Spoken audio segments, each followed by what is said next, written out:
So I'm Barney Law. I'm a second year graphic design student at Nottingham Trent University. Been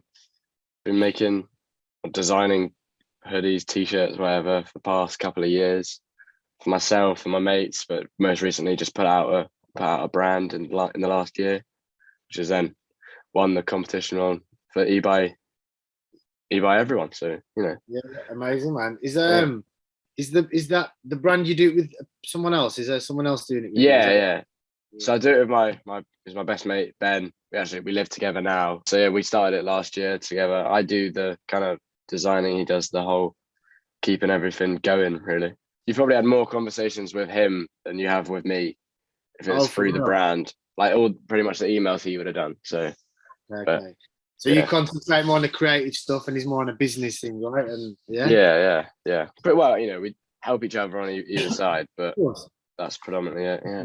But that's important, though, isn't it? To have like, do you know what I mean? Different strengths within the team, so to speak, and not just having 10 messes, or do you know what I mean? It's 10 of the same. Do you know what I mean? You need to have a balance. Helps a lot having someone I know. Oh, he's handling these parts of it whilst I'm doing these parts, and vice versa. Obviously.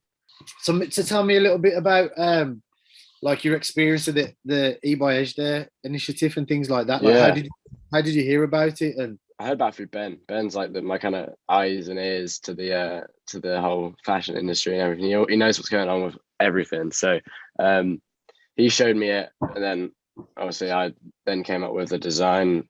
Went through it with him. We looked at which colors we thought were the best, what all that kind of stuff, and then sent it through to you, and then a load of votes came in. So that was quite mad, to be honest.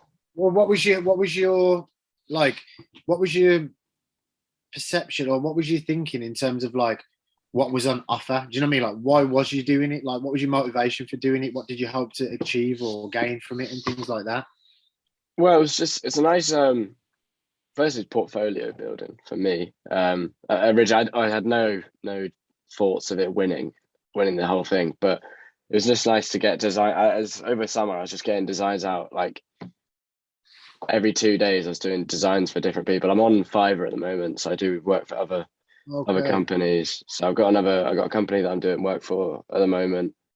Um, just so I can get my portfolio and my name out there in a sense to That's great, man. You know what? Even like I think a lot of people know about it, but there might be someone who doesn't, who could be a potentially talented yeah, graphic yeah. designer, for example. So just quickly, just tell us what's Fiverr again. Fiverr is a website where you like host gigs. So I said I will design a streetwear design for your clothing brand or something like that, along the lines of that. And then people pay you to do the designs, and there's three different levels. So I have a one color vector design, front and back, and then two color, and then another one which is a what's the word? High quality, many details, many layers kind of design for any item of clothing as the final thing. So people kind of select whichever one they want you to do for them. And then I always do unlimited revisions just because it makes it so much easier than having to ping emails back and forward and they want to change in little bits and stuff like that. So yeah, And what's your experience of it? Like, how is it? How do you find it?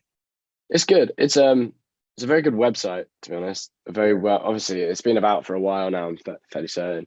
Uh, very focused on getting people good reviews, getting people out there, earning people money basically by promoting them on there. I was put onto it by my mate Alexi. He runs a clothing brand at the moment as well. They just did a pop up in Box Park. But anyway, he put me onto it and basically changed his life over lockdown. So it's an Right. amazing website. So you find it works like for someone like yourself who's at uni and stuff, does it fit in well with that in terms of the flexibility and everything and gives you a way to earn without taking up maybe too much time? Yeah, well, you get like a 5 day takes you can 5 days to do the initial design and then unlimited revisions after that. So you just go back to it whenever. Obviously, you got to reply within time because people did pay for the product. So Can you tell us a little bit about your design process for the EbyEJDER entry? Like, what was your yeah, so process? on the back of the hoodie or it's back of the t-shirt, there's two layers of text, and I took them from two articles about EJDER, and I kind of blurred it a little bit, but I focused on the words EJDER. So I don't know if you've seen on the back. We definitely have. You've looked at it. Yeah, but EJDER kind of pops out a load all over it. And obviously that's someone writing it about EJDER. I just really like the idea of like you having that content on there in terms of like a story, you know? Yeah, Because I always feel that with Edge there, like it means it's so much more than clothes. You know what I mean? It's like so yeah. much depth and substance to it and what it stands for. I just think having that story just took me back. It was different. Do you know what I mean? It intrigued me. I was like, oh, this is cool. And obviously the aesthetics and design was cool too. But yeah, Yeah. if you carry on, sorry. So on the back as well, there's the blue kind of chains going across, and I took that from one of your Instagram posts, which was your edge to chains. Um, put that took the white out of that, made it black and white, and then switched the black to being blue on the back, and then linked that blue to the EJDER on the front, which is kind of the spiral. It's just kind of it's like a process in a sense, going wrapping itself around the balloon. Did you? Because we know how it ended up now, and your garments are like stocked around stores in Europe, which is mad. like, because I've saw like competitions, like these design competitions and things like that. But I just really wanted to drive as much kind of gains for you as possible through this. Like, I'm, again, very passionate about pushing that and doing what we can to provide like tangible, real opportunities. Do you know what I mean? Because the Yeah, vision of that, there could be a kid. Because like from my experience, I was never meant to be in the fashion. I was never even close to being within the fashion industry or anything like that. So that's where yeah, it come from. Because I was looking back at the younger me and thinking, oh wow, now I'm in this position. What can we do to try and help others? And yeah. like the idea was that there could be some kid in his bedroom who I don't know, might have mental health issues, or like range of different things that would block them from maybe getting into the industry or whatever. And it was like, what can we do to, yes, let them send the designs, but carry it through to like the next Yeah. stage, and being able to do that is something that really like fills me with joy, to be honest with you. You get what I'm saying? It's And a to be brilliant able idea. to see that there was like, it's like fantastic, man. And yeah, just I don't know if you want to just share what your Yeah, well, thoughts were about uh, all that. I obviously, well, not obviously, I designed it in my bedroom. I hadn't ever met you.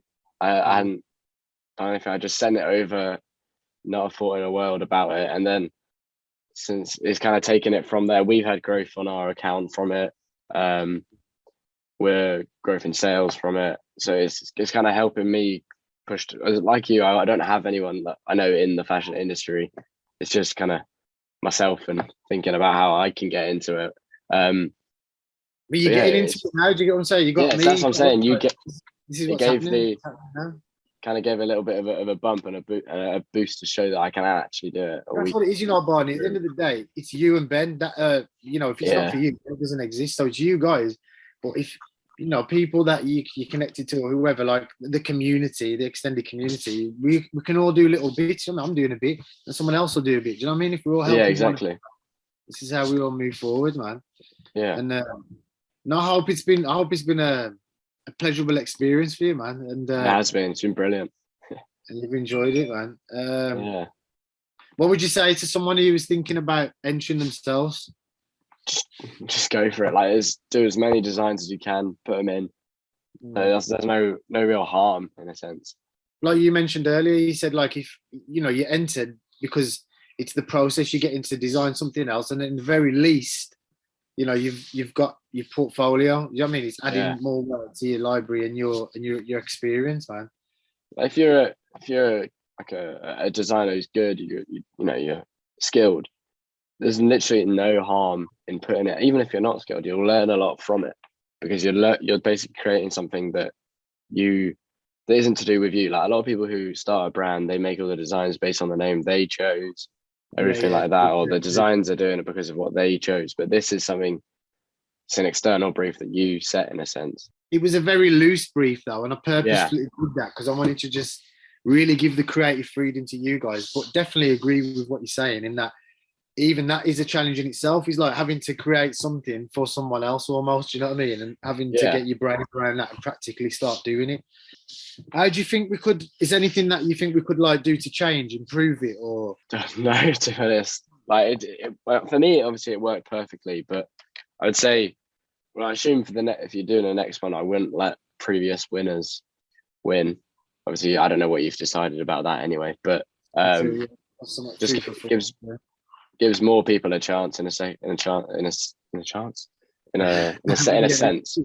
Stumbling on my words there. I think also it's just brilliant having it with that getting it Urban Outfitters. That's amazing. So yeah, I think the thing with Urban Outfitters is like it might have raised a few eyebrows in terms of like, like they wouldn't have expected that necessarily, EJDER to be there. But I think it was really about it's thinking outside the box and not thinking in a world or a model or a system that tells you that's how things are. Do you know what I mean? Like some people yeah, like the guy who commented something. Oh, he said at I first I saw thought it. this Saw there, that. and then he got it. He was like, but I understand. It's like utilizing your network for maximum gain of everyone. Do you know what I mean? It's like Urban Outfitters have got a fantastic like retail portfolio in terms of like their locations and where they're at. Like Everywhere.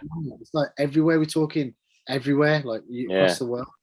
So that was one of the main things, and the fact that they're really been down to support and become on board with that has been great, man. And I think just really like homing in on that, thinking outside the box. You know what I mean, and not yeah, just following what's gone before and saying, "Oh, we have to do things this way." It's like be brave, man, and just step out, and because it takes a bit of bravery and courage to step out of the norm. Do you know what I mean? But yeah, we did that, and I'm really happy, man, with how it's been going. And like I said, the fact that you guys have got your designs in like Paris or Barcelona or whatever is like it's mad. amazing. Yeah, and hopefully that will continue to like motivate and inspire by seeing things materialize into reality. You know what I mean? Because you've started this Yeah. thing, Solid for Mates, and like it will only further fuel and add belief to what you're doing and stuff, man. So where are you at with the brand and everything? Like, what's your plans? What's your thinking? Did it start with like, have you got a plan, so to speak, or have you just started doing something that you're interested in? Decided to make some, garments for your friends, and it's kind of growing organically, or like, where are you at with it? So initially, I only made the first thing that I made was for a year 13 graphics project. It was just a t-shirt, and then friends liked it, so we made a quantity like 20 of them or whatever, and gave them out to Okay. people. And then stopped it for a bit, got to uni, and then just kind of found that we had a knack for coming up with ideas in a sense. But I think the long term goal, obviously, there's so many goals I could say that I have, but I think it's just to be able to have fun with making stuff and like For sure. not have to worry in a sense about what I'm doing next, and I just kind of work as I want to Yeah. whenever. Yeah, that's kind of the idea. But Wicked. Are you like, have you got like a plan in terms of like your releases and stuff, or is it quite just random as to when you have an idea or make something, or you got like a calendar starting to build the calendar and plan out what's going to be happening when and things? yeah, so we did like a t-shirt. We've done 3 t-shirts with one each month since September, and then obviously there was the EJDER stuff as well that was in the mix. And then next year, because we're just taking a break for the Christmas time, and then we'll put stuff out in the new year once people have got kind of money from Christmas and stuff like that. How well do you sell the product? Like, is it just like you got a Shopify, like your own website? Like, how do you sell the products? So we're on Big Cartel. I think no, not big. No, Oh, Wix. Sorry, Wix. Big Cartel, that's how I started. That's how we Really? started. I swear to God, you brought back memories. Then Big Cartel. Years ago. Yeah. Is that even still going? Is it still going? Yeah, but it's expensive. Yeah. Right, It's right, right. it's a lot more expensive than the other stuff. I think because they know that they've had so much success from it. Mm. Yeah. So I was on so we're on Wix at the moment. We have like Instagram, TikTok, just kind of word of mouth. We went and put stuff around in London. Little business cards. Went putting 100 of them around in London, and we've got stickers on the way, so we're going to put them about.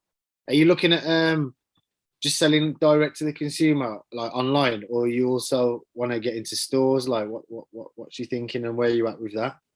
I think we go into stores in a bit in the future. Just at the moment, we haven't got enough kind of not history, but like a background to us in a sense. We need to work on building the brand out a bit more and developing it to then Yeah. go into stores and present it to them. But I've spoke to a couple independent stores because I'm in Nottingham at the moment. So I spoke to a couple there, and they said, well, bring through some like samples, and we'll see how they are, and then we'll talk about prices. But I think we might Right. give it a rest for the moment and go for it next year, and Mm. then just kind of keep it growing now.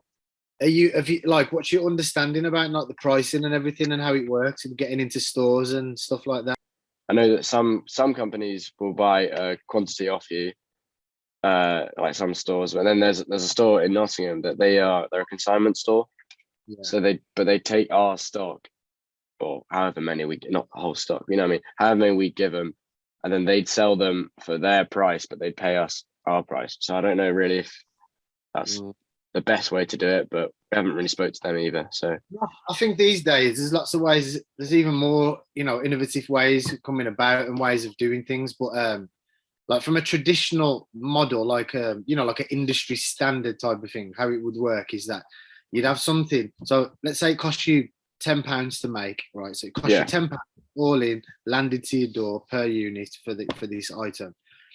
I'm just giving you a rough idea. So what would happen is the stores then would charge. You would then charge stores around 2 to 2.5 times cost price. So you would essentially be selling it to the stores for about £20 to £25. Yeah. The stores follow the thread. The stores then take that, let's say it's £25, and they'll times that by approximately 2.5 to 3 in between that market. And then that's how you arrive at the retail price. You get it? Yeah, yeah. So how does that relate to how much you sell it for on your website? Well, here we go. The thing is, you can sell it for, essentially it's your brand. You can sell it for what you want. But what you would find is your wholesalers and your stores would find a grievance with that. If for example, you know, £10 to £25 times 3, like let's say £75 they're selling it for, but it's only costing you £10. So you're thinking, I'll sell it for £30 and I'm happy. I'm making 20. You know what I mean? But then they're going to have a problem with that because it's going to confuse the customers. They're going to be selling your product at 75 when you're selling it at 30. And like for, you know, more traditional stores and within retail, you know, that would cause a problem and would obviously, you know, be an issue. So it's just things to consider. Do you know what I mean? Because what I've noticed is in recent years is that a lot of the brands do apply that model who are just really focusing on direct to consumer, not worrying about stores. So for example, it costs them £20 to make it and they can sell it for £50 to them, like, you know, to a layman, oh, you're doubling your money, that's sweet. But where the problem occurs then, it doesn't really allow them any route into wholesale. Do you know what I mean? They've kind of boxed themselves in. If it's costing them 20, 50, where's the wholesale room within that? So look, I think there's a lot of brands now who are killing it just selling online and not even being in stores. You know what I mean? It's like there is horses for courses. You know what I mean? It works. Different strategies work for different brands. But I think me and you having this conversation now, I just think knowledge is power, and it's just good to understand definitely how these things work to give you some perspective when you're planning and things like that, man. So did you start out doing wholesale and online, or how did you? Well, the thing is, we started as a multi-brand store, so this is actually quite interesting because it gives us both sides of the coin. Do you know what I mean? I've had experience. We started buying other brands, so I got to see how a store works and how that, you know what I mean, operates, because all that was self-taught too. It's not like I come from that background. This all started from, you know, a hobby, an interest, a passion, from a blog, and then the pop-ups and the store. So we had the multi-brand store. So I learned a lot about dealing with brands and buying them and the pricing and everything on that side of the fence. And now obviously we you know, transition the business into our own brand. I've got a very unique perspective as a brand because I've been a multi-brand store too. Do you get me? So it really, in a lot of situations, I feel, because I understand how both sides work. But yeah, we just started releasing the merchandise when we had the store at Old Street. We was just dropping out printed hoodies and stuff like that and tees, and that was going really well. And then we just made the decision to transition the business into our own brand, with the idea that, you know, just obviously, like, you're better off selling your own stuff than other people's in terms of the margins. You can export your brand and things like that. So that's where we started. And then we made a collection and went into wholesale because we'd built up a good solid network with EJDER as like a trend setting store in itself. You know, a lot of stores used to look at us and stuff, how we was moving and things we were doing, innovating, you know, like bringing the culture into the stores and parties.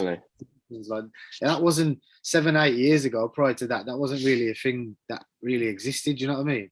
Yeah. So we got a lot of attention, made a lot of links with stores, and then stores started hitting us up, and we had the merch saying, "Can we start your brand and stuff?" And that's really how it happened, man. So we kind of did both at the same time. We launched it online because we had it online, and we went into stores as well. So like what we do moving forward, I had an idea like in terms of localizing it, maybe in the sense of like country based, and that could include. I've been even thinking about city based initiatives there where we, let's say we go into a location wherever that might be a retail partner, whoever, and then we arrange like graphic designers to be there, and we create like an experience on the day where people can actually come in, and even if they can't use Photoshop or Illustrator, but they can sketch ideas, sit down with us, work together, and then come up with the ideas, and the graphic designers can then help them digitize and submit, and put them into the next round or whatever, with the idea that truly for everyone. Do you know what I mean? And have you thought about like going into universities or something like that? Or because you could, I know because last year we did a brief for Penguin Books, which is it's a competition across the world, but Nottingham Trent were put forward for it, so we all entered for it. But I think it'd be quite fun for if you came to a uni and you said to them like, I've got a chance for a t-shirt to be made, but we do a design competition or something like that. I think that's a great idea, man, for sure. How plausible it actually is, but of course, man, we've got to get ideas on the table, man. As we should never hold back with putting the ideas out there, man. I think it's definitely something to consider. So what's next with your brand and stuff? We just did rented out a studio in our uni to take professional photos of all the stuff that we've got. So just did this new hoodie, a new t-shirt, new long sleeve. We've got trousers coming. Have a look at the hoodie, man. Show us the hoodie. So it's just logo on the front and then big logo on the back. Hold on. So that's your logo, isn't it? The Reaper. Yeah. Well, it's kind of the theme that we go for. It's because it's never fall asleep. So obviously the Reaper's going to be involved in that. Where did that come from? What well, basically made every single design for the first. Well, we did about 20 designs and then released one of them, but we made them all between the hours of about 3 till 6 in the morning. So in student halls, which is not the most fun, but it's. But that's the graft, though, isn't it, Barney, man? If you want to make things happen, you have to put in the work. Do you get what I mean? Yeah. So, I feel like my best ideas come at that time anyway. So. All right, wicked. So in terms of your brand, what's going on then? Did you say you got? So pictures and whatever. Yeah, got pictures so we can put them together, because obviously you sent over what you'd send to stores. So we realized we don't actually have photos of everything that we've made and everything like that. So we got two of our mates to model them rather than just having us in it. So they're grey backdrop and then they're wearing it. And then we use that to make some advertising stuff as well for the new releases. But okay, so you utilize that studio time to create like content that could. I think he was referring to the line sheet that we spoke about, right? Which is you're going to send out to the store showing your collection and whatever, and then also getting some content for like social media and things like that too. Exactly. Right? Yeah, it's just kind of multi-platform content in a sense. We got behind the scenes videos of it as well. I got 2 different formats of camera. I had film photography and DSLR camera. So that's great. It's kind of creates 5 different sets of content in a sense, just from that one. You're onto something there, because like it's something as an entrepreneur I'm on, and any entrepreneur would be is the idea of like efficiency, and whilst you're at the well, if you're booking out the studio to shoot images for your line sheet, then why not other images, different backdrops, different camera formats, video behind the scenes, and then you build up a library of different content streams that you can be using just from the one day shoot. Yeah, exactly. It's just helpful to have all those different, as I said, different bits of content that we can then put out over time. We got content for 3 different releases. Yeah. All right, but thanks very much, man. I appreciate you taking the time to enter, come up with your designs. I really love the design. Really happy with it. Thanks again. Thanks for today, having the time to sit down. That's all right. Chat, man. and hopefully some people can pull a little bit of a few gems out Yeah, of it. I hope it's helpful for other people.